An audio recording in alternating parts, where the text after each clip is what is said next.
Shall we kick off? I think we should, yes. I know we're still probably expecting a good few more people, but I think it's a good idea to start. First of all, welcome. My name's Zoe. I'm Events Executive at Brand Finance. Thank you for joining our webinar, America's Soft Power, What's Next, featuring the father of soft power, Professor Joseph Nye, who obviously we're delighted to be joined by today. We're also pleased to be joined by over 300 people from all over the world today, so welcome. I will shortly be handing over to David Hay, CEO of Brand Finance, who will open today's event. Just a quick note on housekeeping. The format of the hour-long webinar today will follow a 30-minute presentation by Professor Nye, followed by a 25-minute Q&A session. You can obviously submit your questions to our presenters through the Q&A facility, although given the number of participants today, we are unable to guarantee that all questions will be answered. We'll be sharing a recording of the webinar after the session as well. We also kindly request that on leaving the webinar, you fill out a brief survey providing feedback that will be helpful to develop future webinars in our series. And finally, I would like to encourage all of you to engage with us on social media, LinkedIn, Facebook, Twitter, using the hashtag #SoftPower. And I'm now very, very pleased to hand over to David to speak very briefly about the Global Soft Power Index and to introduce Professor Nye. Thank you, Zoe.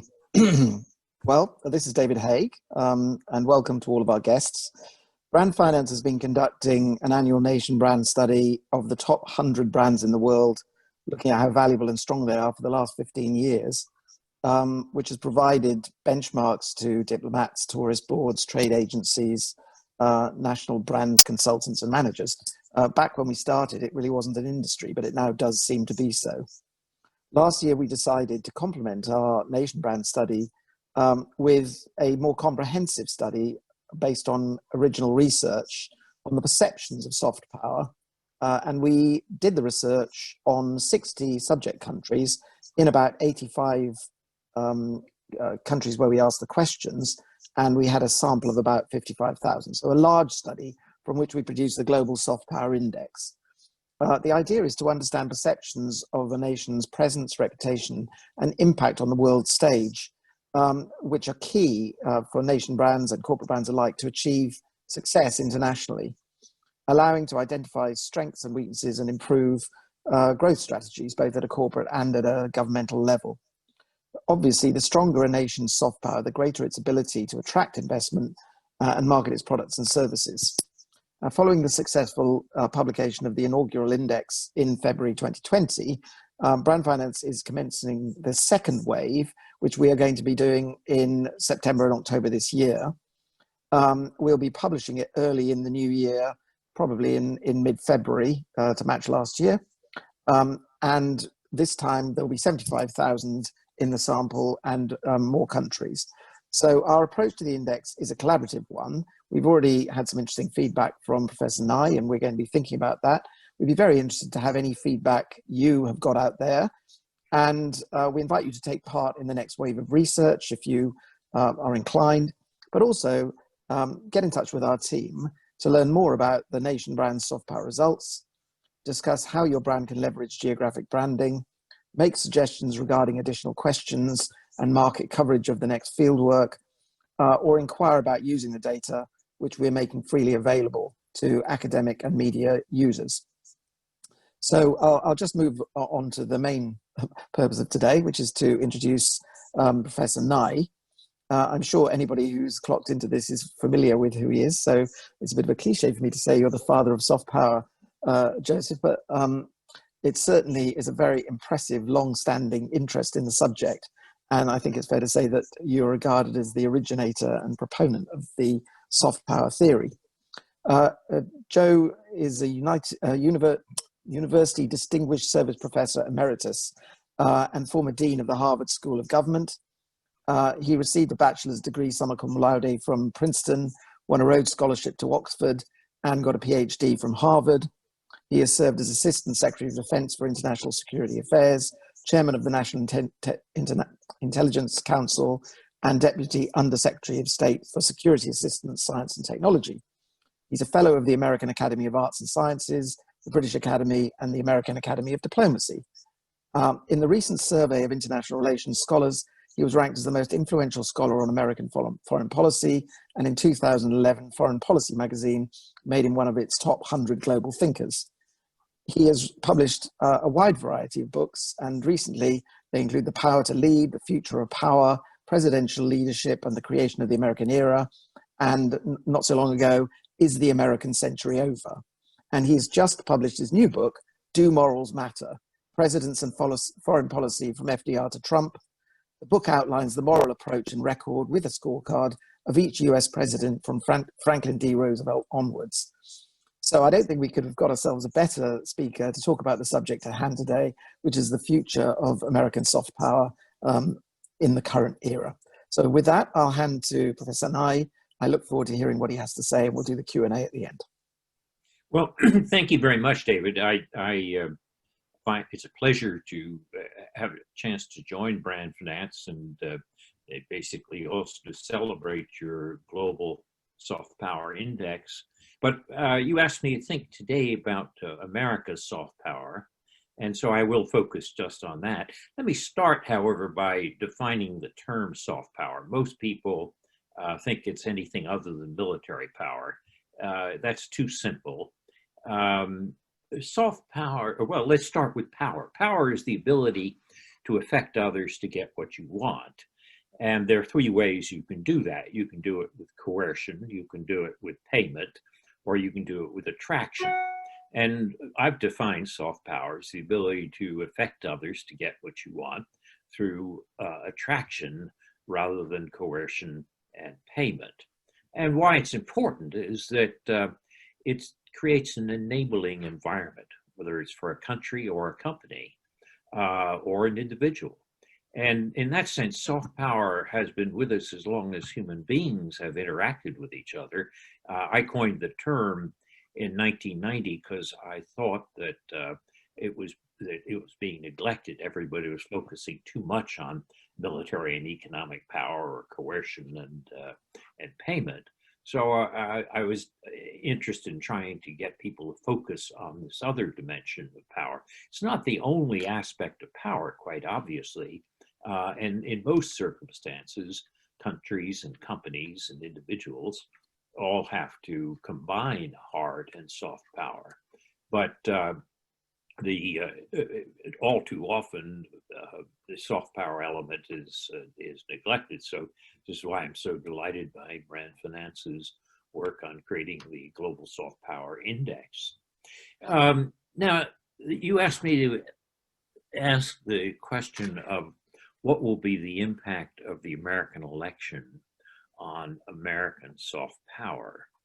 And I think that is very difficult to predict this year because of the complicating factor of COVID.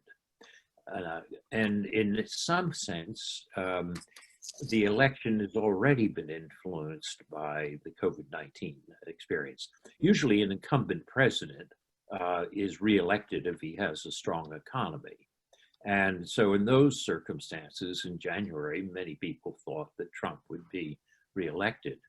But his incompetence in managing the pandemic and also the effect of that on the economy has now reversed that. And it looks like a situation, according to the economists in their latest prediction, there's one chance in 7 that Trump would be reelected, as opposed to, let's say, at least a 50-50 or better chance back in January. So the election has been enormously complicated by COVID, but it could be complicated in another way as well. In fact, as a way of affecting American soft power. If it produces a chaotic condition in which the election is not decisive or leads to a messy process, that could affect America's reputation for competence and for being a successful democracy. And that would be very damaging to American soft power.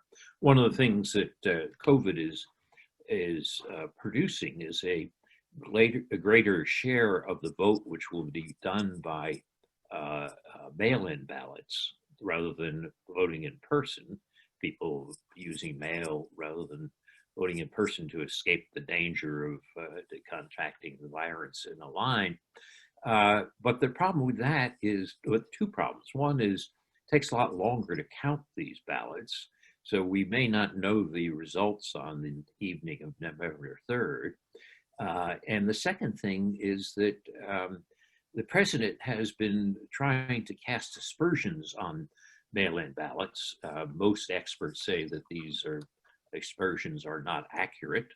But the net result is that there's going to be a greater tendency of Republican voters to vote in person and Democratic voters to vote by mail, which means that the early returns that you'll get based on voting in person on the night of November 3rd might show a Trump victory, whereas when the full ballots are counted, you will in fact have a Democratic victory. The president will almost certainly, if that happens, claim that there's fraud, that the mail-in ballots are being rigged, and so on and so forth. Whatever be the outcome, it's not good for American soft power. No, there's a clear-cut election which brings about change, I think would be very good for American soft power. A process which is contested and messy, hangs on it maybe in the courts for weeks more, that would not be good for American soft power. Now, the other question that you asked me to look at was the issue of what's the current situation of American soft power and what are its prospects. Right now, American soft power is somewhat lower than it was. The Trump administration, with its emphasis on America first, has made a lot of other countries feel second, and rubbing your nose in it is not particularly good for American soft power. And I think in that sense, what one finds from what you call the reputational aspect of the index, or you see it in polls taken by other organizations like Pew and Gallup and so forth, is that American soft power has gone down since 2017 when Trump took office. Now, what's interesting is, can we recover from that? The effect of the American incompetence in dealing with COVID-19, we've probably got one of the worst records of any democracy. And the effects of that have increased the loss of reputation for the United States. And the question of then, can we recover it? If you look back historically, there have been periods when the United States has lost soft power before and yet recovered. The Vietnam War provides a good example in the sense that during the Vietnam period, crowds were marching through the streets all over the world. And the interesting thing is that they were not singing the Communist Internationale. They were singing Martin Luther King's We Shall Overcome. In other words, an anthem from American civil society was more popular than the opponent's political anthem as people protested the American government's policies. That suggests something that's interesting about soft power generally, but American soft power in particular. A lot of American soft power comes not from the government, the Voice of America or whatever, comes from civil society, everything from Harvard to Hollywood or the Bill and Melinda Gates Foundation and so forth. So you can have an interesting attraction to the United States because of its civil society, at the same time that the government itself is very unattractive. And this is something you catch well in your index when you break down the different columns or pillars of the reputation. So there's an overall reputation, but there are also certain areas where American soft power holds up even when the government is fallen down, so to speak. Areas like science, culture, immigration, universities. These are things where you can still find widespread attraction to the United States, despite the fact that the government is doing things that are very unattractive. Why that's interesting is that it provides the basis for recovery. So if you look back in the Vietnam period, you had, as I said, this very low reputation of the United States, a very great loss of soft power as a result of Vietnam and Watergate. But it was restored by the honesty of Gerald Ford, the human rights policies of Jimmy Carter, the general optimism of Ronald Reagan. Within a decade, American soft power had recovered to its pre-Vietnam period. So in a post-COVID world, and after the American election, we could expect some recovery of American soft power. I think the recovery is less likely to occur if Trump is reelected, because he has become quite unpopular, as seen by the reputational polls around the world. But I think the aspects of civil society that produce attraction still will remain there. So we may see a Trump administration that ends in 2021. It may be in 2025. But at some point, I do think that there will be a recovery of American soft power.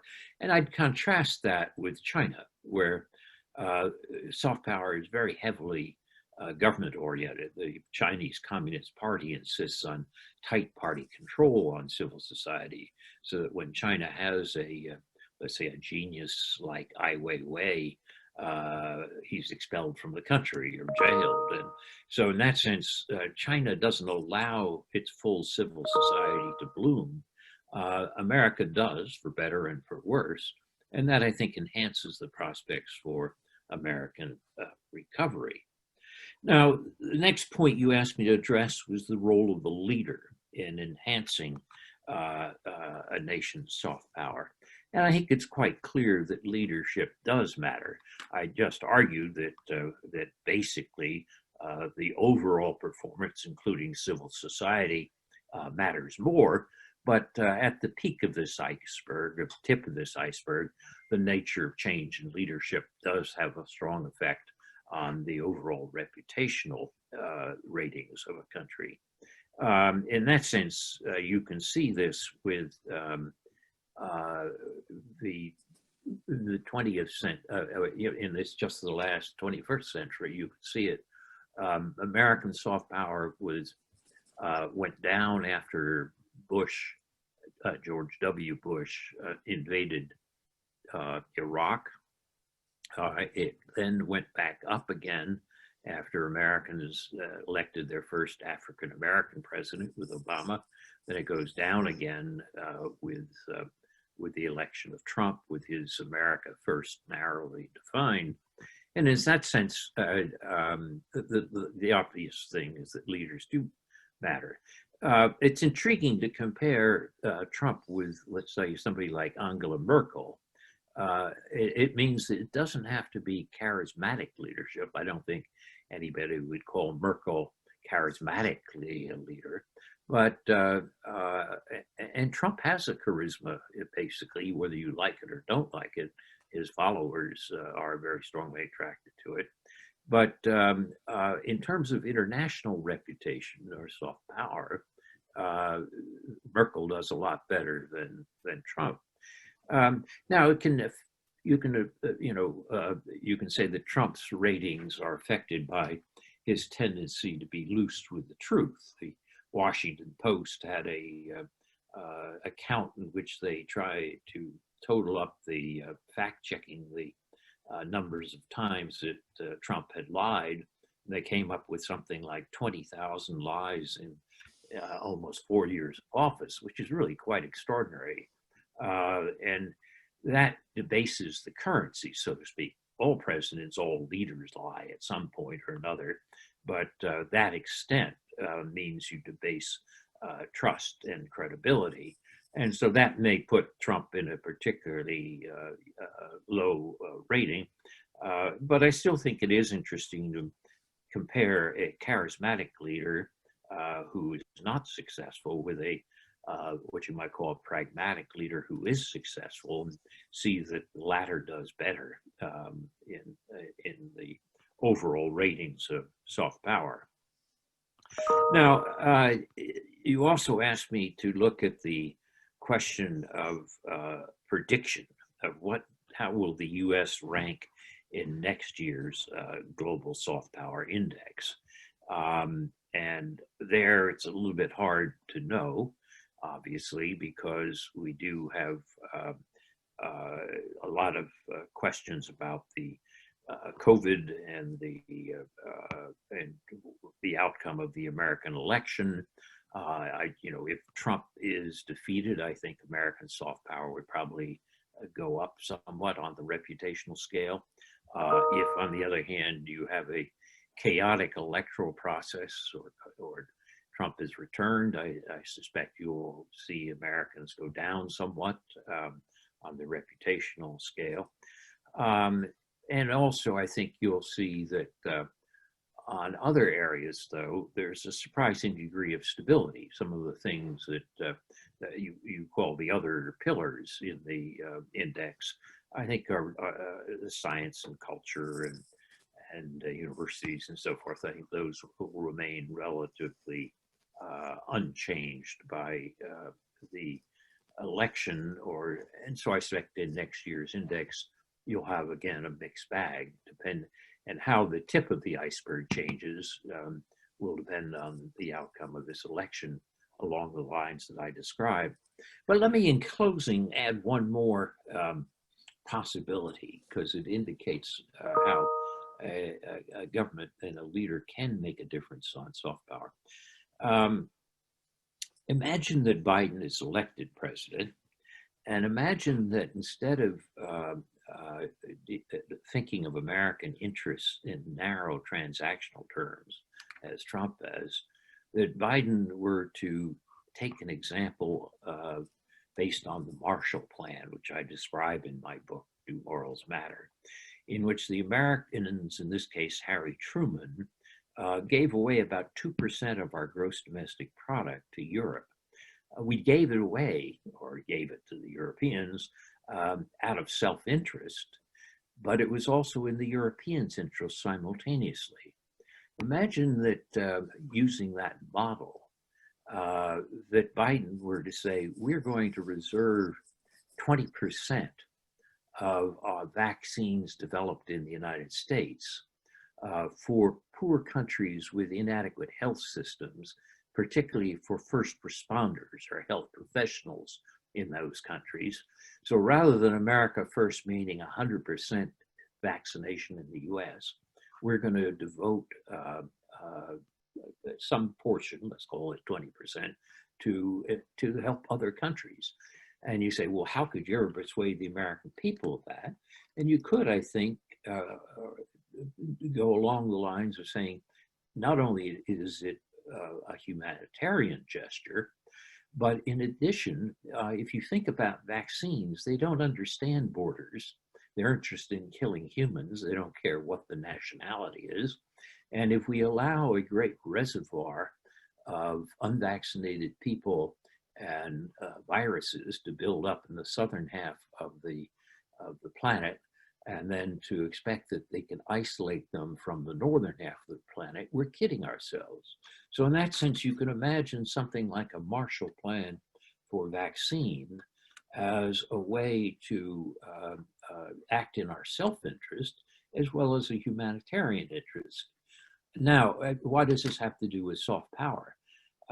It has a lot to do with soft power. I think if the US were to do that, you would see an enormous increase in American soft power. I think the reputational gains from that would be very impressive. I don't expect that a Trump administration will do it. In fact, so far they've refused to participate in the international plan, COVAX, which is trying to avoid vaccine nationalism. But it's just conceivable that a new Biden administration would say, yes, we will do that. He's already pledged to rejoin the World Health Organization. He might join this COVAX plan. But in any case, the effect on American soft power would be quite impressive. So when you ask me to predict where will the United States be when you publish the next Global Soft Power Index, next year, I don't know. But these are some of the things that it'll depend upon. And anybody's guess is as good as mine, but at least I can identify the things that we should be looking at as milestones or pointers when we make those predictions. Let me stop there and then throw it open for the discussion.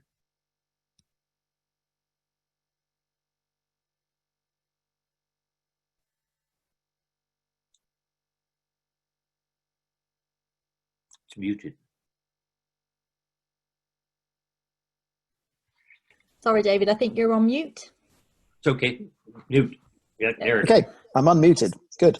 Okay, well, I'm just going to curate some of the questions, and I'll begin with a couple of my own. The first one is that one of my colleagues sent me a note saying, apparently, Donald Trump has just been nominated for the Nobel Peace Prize as a result of the behind-the-scenes work he was doing, apparently, with the UAE and Israel. And I did actually already have a question on that subject. And the question was, is the deal between UAE and Israel good for one or the other? Is it a demonstration of soft power? And, is it actually a good thing for Trump as well?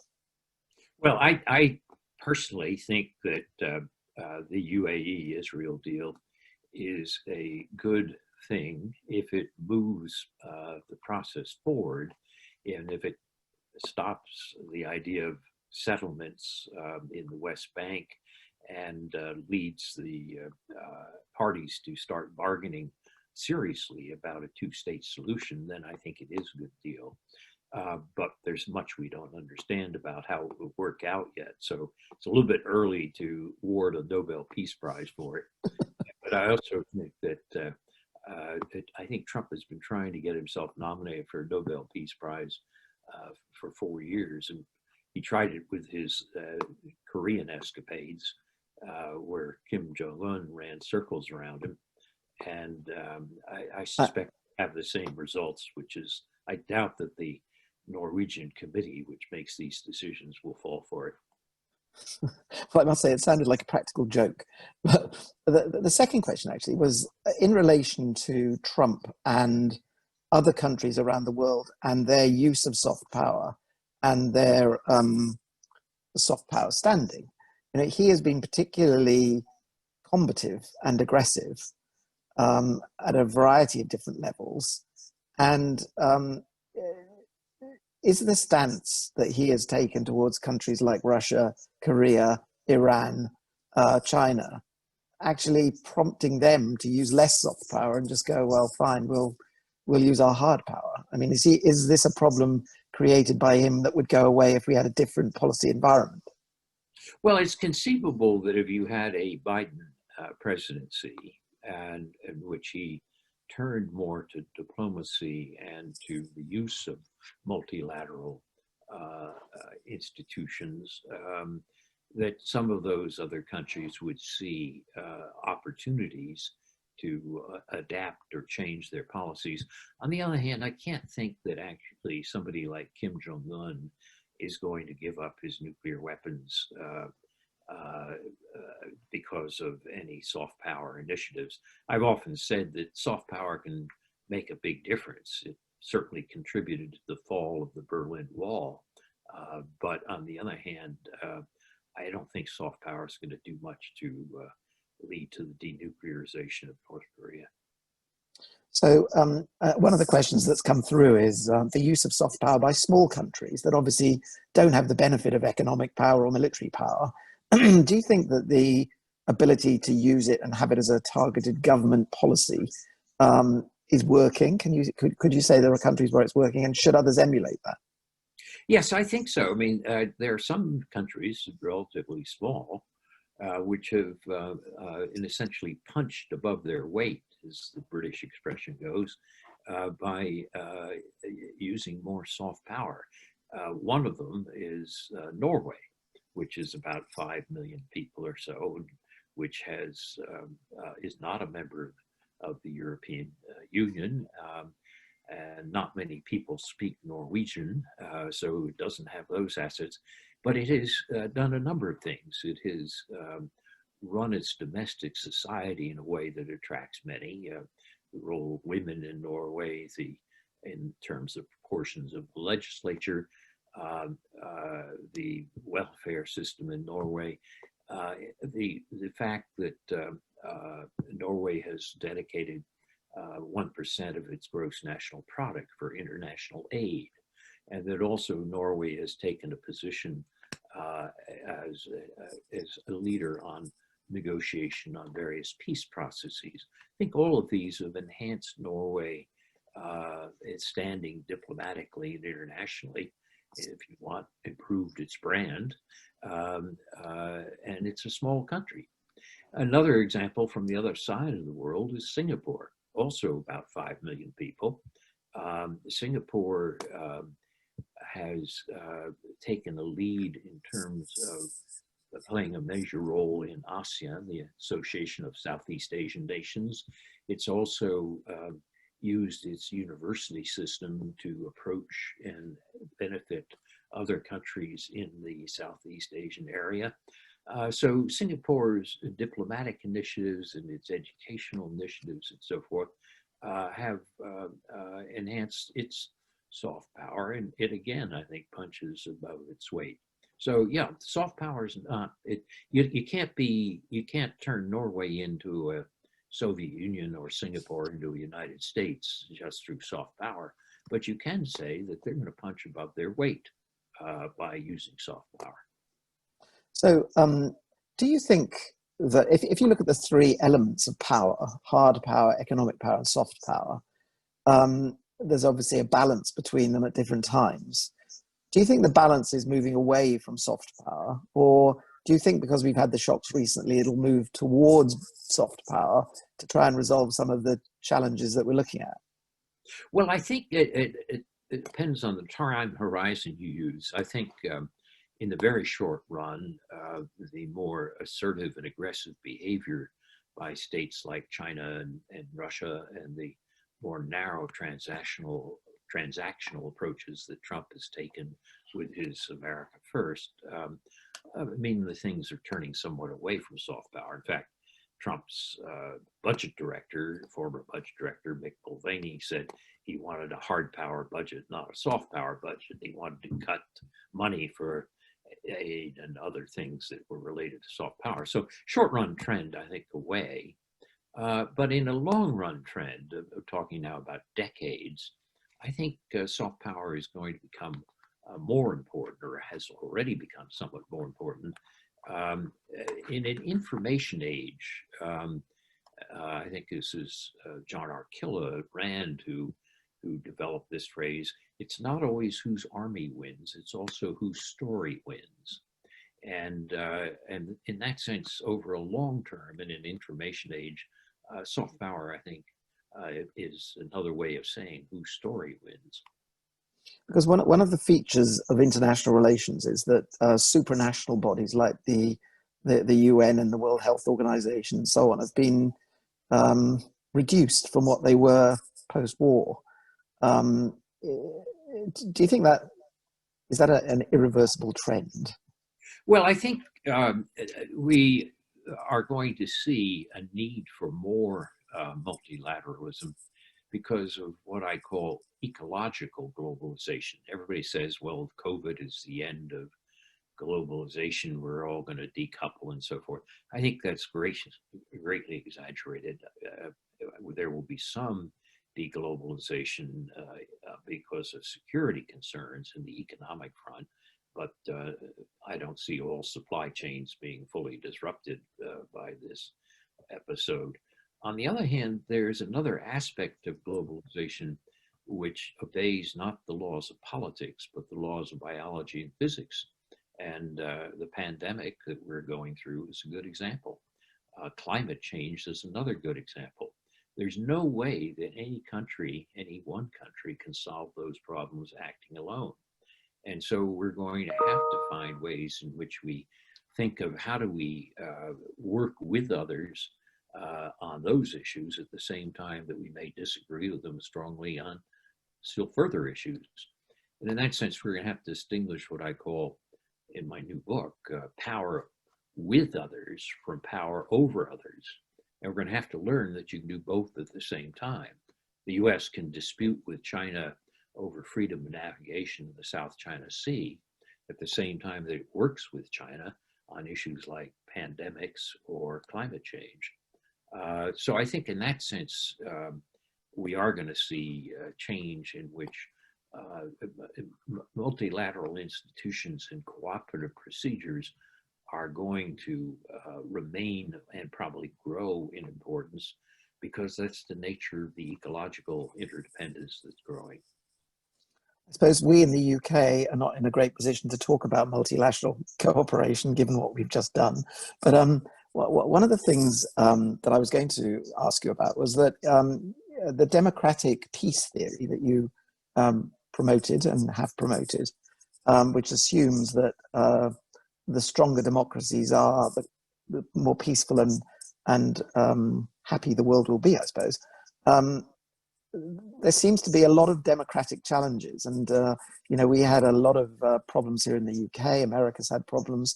There are problems all over the world with democracy, and many of the countries that were invaded explicitly to help restore or introduce democracy seem to have been abject failures. So do you think that's an inevitability, or do you think democracy will see through in the end? And is that intimately connected with higher levels of soft power and cooperation? Well, I think there is an index that is done of the number of democracies in the world, and that shows that the number of democracies has been going down. So there has been the number of democratic countries goes in waves, and we're now on a receding wave somewhat. But I think I think that when you look carefully at what's happened in this COVID test, if you like, some people said, "Oh, this proves that the autocracies and that model is going to prevail." Well, not really. China did very badly at the beginning. It's recovered a bit, but it doesn't have a great record overall. Russia's done badly as an authoritarian state. And I think in that sense, when you look at the authoritarians and you compare it to democratic countries like Germany or New Zealand or South Korea, they actually have done better. So I don't think that we're going to see a wave of authoritarianism replacing democracies. I do think it means that we're going to have to be more sophisticated about the fact that the conditions for democracy vary considerably, and they go up and down. But I think democracies in general have been able to hold their own through this crisis. So I would say, this index of Freedom House publishes on democracies, I think you'll see some retreats, but I don't expect it to be a long-term wave as we saw in the 1920s and 30s, for example. We had a lot of questions about our democratic process last year, as you're probably aware, in the struggles for Boris to take control and, all sorts of shenanigans going on. They do say that this presidential election could end in a huge slanging match and possibly civil unrest. I mean, it's not a great advert for democracy, really. No, I think this is why I mentioned when you asked me to predict the effects of the election on American soft power, I said it'll depend considerably on whether the process turns out looking chaotic or is chaotic. If there is a I mean, given the idiosyncrasies of Donald Trump's personality, you're bound to have charges of fraud and claims of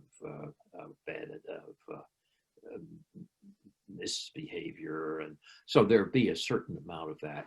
If it, however, gets tied up in the situation where, for example, on this issue of mail votes, refusing to wait to count all the mail votes, and by that I mean MAIL.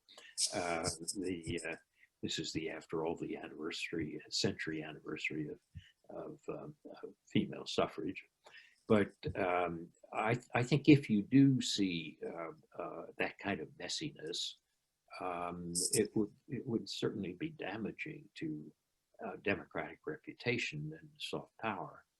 On the other hand, it's interesting to think back to the year 2000, in which you had the Bush v. Gore decision, which we didn't see the results of that election until December 13th, I think, well after the November date.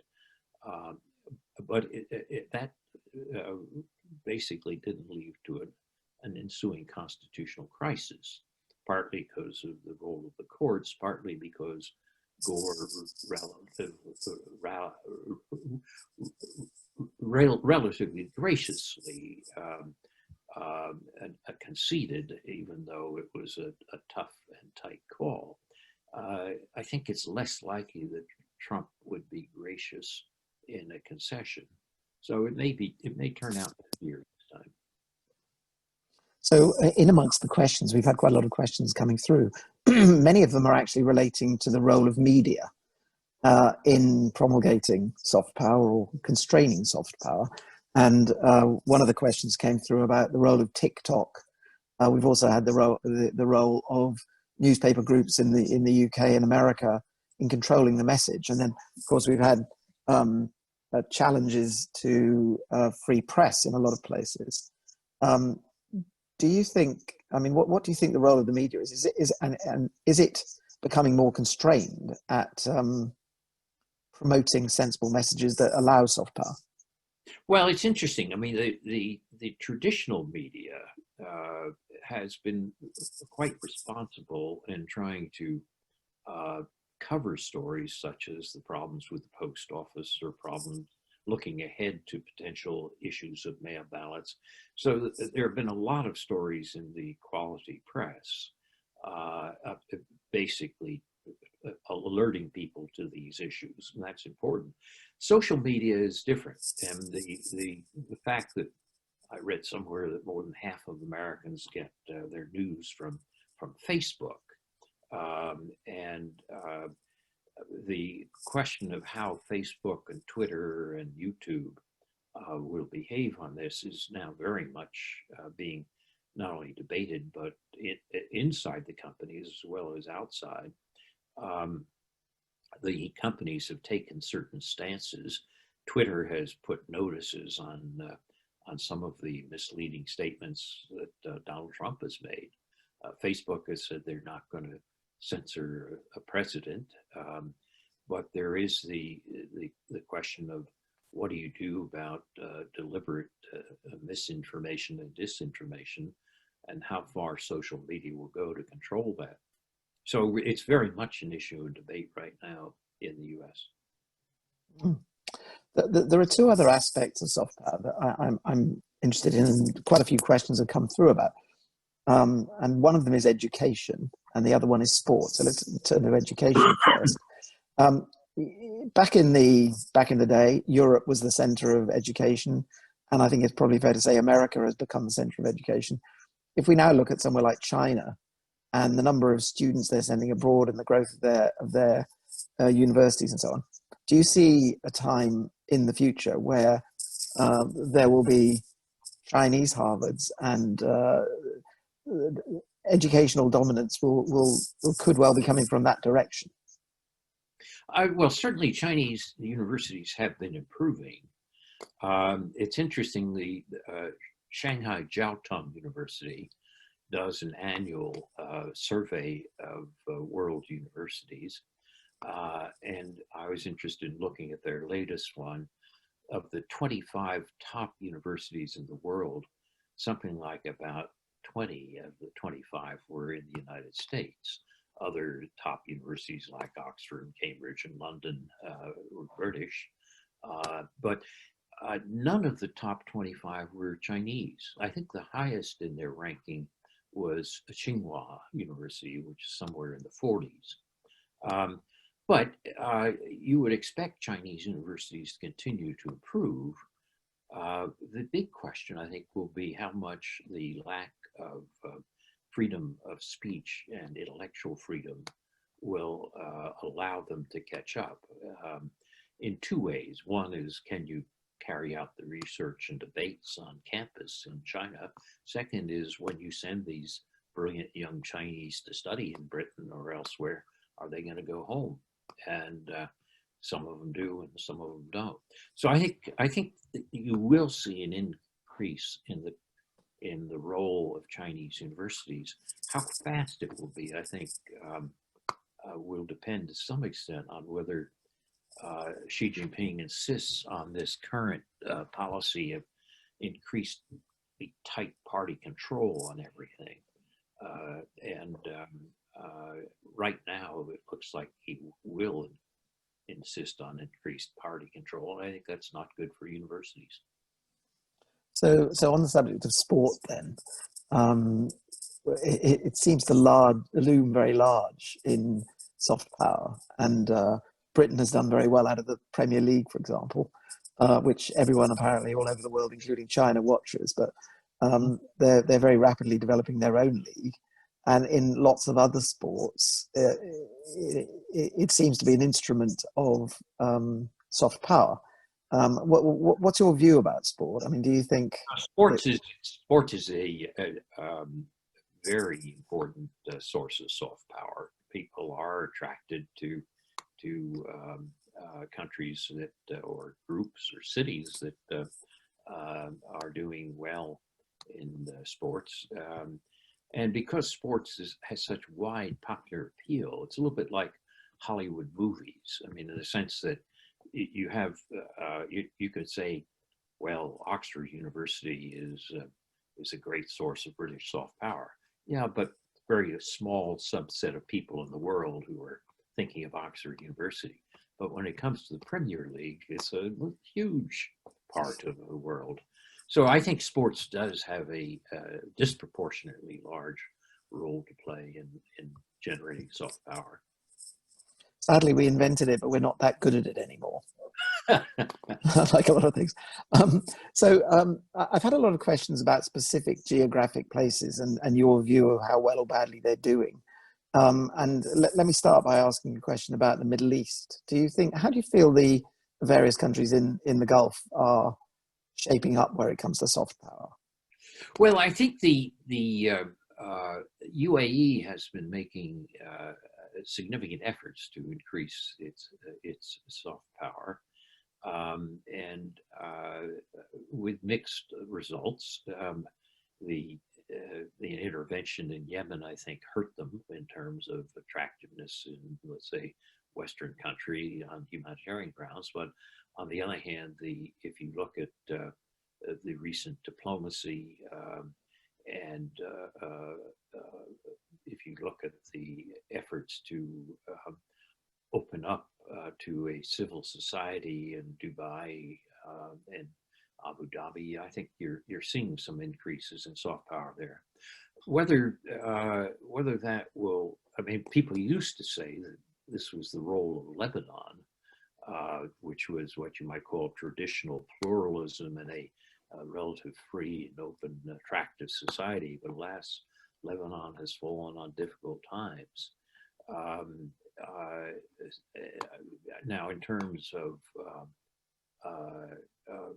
the Saudis, who have been making more efforts to modernize under the current crown prince, but it's been somewhat heavy-handed. I mean, something like the killing of the Saudi journalist Khashoggi, I think badly hurt Saudi effort. So it's one thing to for MBS, Mohammed bin Salman, to allow women to drive, which I think helps Saudi soft power, but when the killing of Khashoggi comes along, that more or less cancels it out. So it's a mixed bag, I would say. So I've got two further questions before we wrap it up. I think we've got about 5 or 6 minutes left. The first one is space. There's been a lot of activity in space recently. In America, China, and the UAE have all sent probes to Mars. In the old days, this was a huge symbol of, well, I suppose it's a mixture of hard, soft, and economic power. How do you feel it plays its way through now? And is this, for example, good for UAE to be up there with the big boys? Yes, I think so. I mean, going back in history to the 1960s, remember that the Sputnik and the Russian, what appeared to be the Soviet advantage in Sputnik, was a considerable jolt to the United States, which led to Kennedy announcing the program to land a man on the moon. And the space race was largely reputational. I mean, it was a race for soft power. Now, it had major spin-offs in hard power in terms of the economic spillovers and so forth. But it was a soft power race. And to some extent, what we're seeing now in terms of exploration of Mars, or the Chinese lander on the dark side of the moon and so forth, is another example of the continuity of using space, a little bit like sports, as a source of reputation and source of soft power. I think it makes sense for a country like UAE to participate in this, and others. And incidentally, there may be some beneficial side effects for humankind of attracting more talent into exploration of what is going to be an extraordinarily important area. So my last question: men are from Mars and women are from Venus, and there seems to be a correlation between high quality soft power and good relations and having a female leader. So New Zealand has done very well, Germany has done very well. Should all leaders be female? For example, Hillary and Michelle, and now Kamala, is it? Would it be better if we always had leaders like our Queen? Well, I personally think we'd do better if we had a lot more female leaders, we human race, and we're making progress in that direction. And certainly the women you've mentioned are good examples. In the cases I mentioned of dealing with COVID, or a couple of them were women leaders. I would make sure, though, that we don't exaggerate. Women are human too, and all humans are flawed. And if you think that you're going to get world peace because you have women leaders, remember Indira Gandhi and Golda Meir. So I think it's you don't want to overdo it, but if you gave me my druthers, I'd prefer to have many more women leaders than we have now, and including over 50%. Excellent. Well, look, could I just, we've got about 2 minutes left, or 3 minutes left. I just wonder, do you have one final thought for everyone that they can take away in relation to soft power, if they are in government or in policy-making positions? One thought as to what they could do. Well, I think, this was why I wrote this new book called Do Morals Matter? Very often people say, oh, morals are for fuzzy-headed people and it's the opposite of power and so forth. What I tried to show in the book, by going back over the 14 presidencies that we've had in the United States since 1945, is morals have a moral, humanitarian, direct aspect. They also enhance the soft power of a country. If a leader or a country has a humanitarian component, human rights policy, international health assistance, and so forth, It's good per se, but it also is good for the country in terms of increasing its soft power, which, as I said, creates a broader enabling environment for the country. So who came out top in your league table? Well, I surprisingly, George H.W. Bush, who I had not supported in the election of 1988, but he managed to end the Cold War without a shot being fired and with the NATO alliance intact. I thought, and he had a very prudent long-term perspective on policy.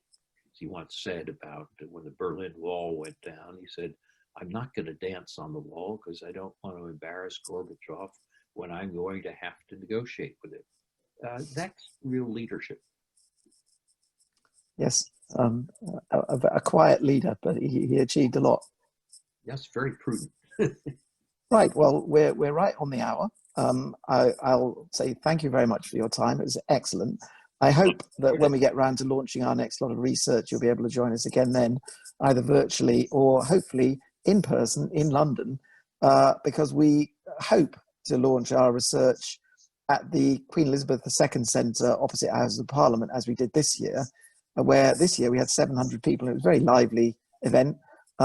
Fingers crossed they've got a vaccine by then, hopefully an American one or a British one, but you never know.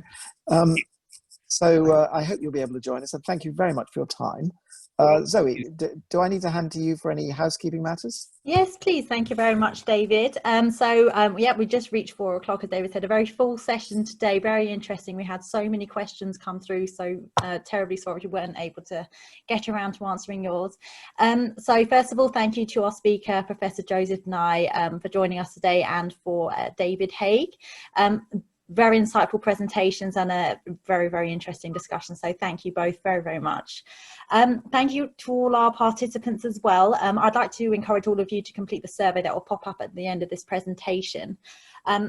Please do keep updated with future webinars from Brand Finance. Visit our upcoming events tab on the Brand Finance website. And if you would like any further information on the topic discussed today or the Global Soft Power Index, please email softpower@brandfinance.com. And again, please do feel free to submit any questions or any comments through to that email address as well. And on the final note, thank you again to our speakers for joining us today, and to all our participants for, I think, an excellent session. So thank you very much. Thank you. Thank you. Thank you.